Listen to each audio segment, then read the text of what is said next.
धार्मिक मान्यताओं के अनुसार जित्या व्रत का संबंध महाभारत काल से जुड़ा हुआ है।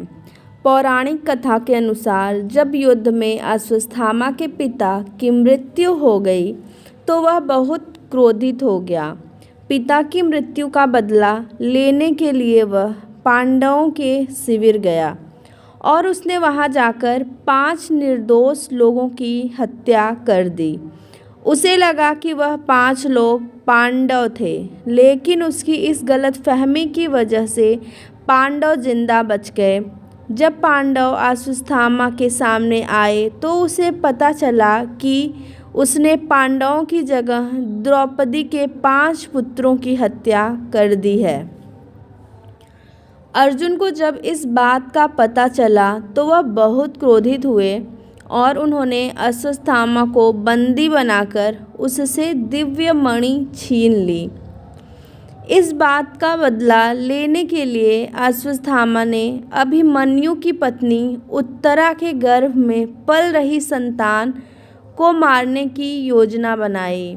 उसने गर्भ में पल रहे बच्चे को मारने के लिए ब्रह्मास्त्र चलाया, जिसकी वजह से उत्तरा का गर्भ नष्ट हो गया। लेकिन उस बच्चे का जन्म लेना आवश्यक था, इसलिए भगवान श्री कृष्ण ने उत्तरा के मरे हुए संतान को गर्भ में ही फिर से जीवित कर दिया। उत्तरा का संतान गर्भ में मरकर जीवित हुआ था, इसलिए इस व्रत का नाम जीवित पुत्रिका पड़ा। तभी से सभी माताएं अपनी संतान की लंबी आयु के लिए इस व्रत को पूरी श्रद्धा से करने लगी। तभी से यह व्रत संसार में विख्यात हो गया।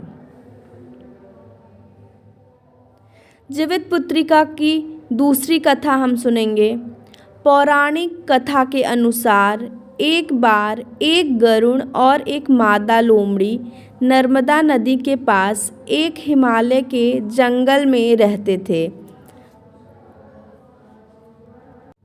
दोनों ने कुछ महिलाओं को पूजा करते और उपवास करते देखा और खुद भी इसे देखने की कामना की। उनके उपवास के दौरान लोमड़ी भूख के कारण बेहोश हो गई और चुपके से भोजन कर लिया। दूसरी ओर चील ने पूरे समर्पण के साथ व्रत का पालन किया और उसे पूरा किया। परिणाम स्वरूप लोमड़ी से पैदा हुए सभी बच्चे जन्म के कुछ दिन बाद ही खत्म हो गए और चील की संतान लंबी आयु के लिए धन्य हो गई। इस कथा के अनुसार जिमुतवाहन गंधर्व के बुद्धिमान और राजा थे।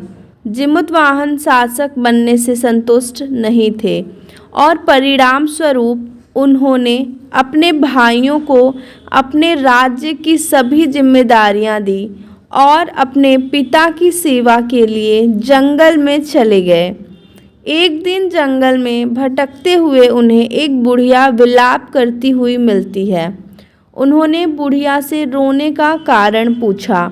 इस पर उसने उसे बताया कि वह सांप नागवंशी के परिवार से है और उसका एक ही बेटा है।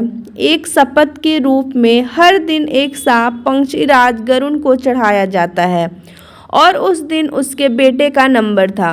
उसकी समस्या सुनने के बाद जिमुतवाहन ने उन्हें आश्वासन दिया कि वह उनके बेटे को जीवित वापस लेकर आएंगे।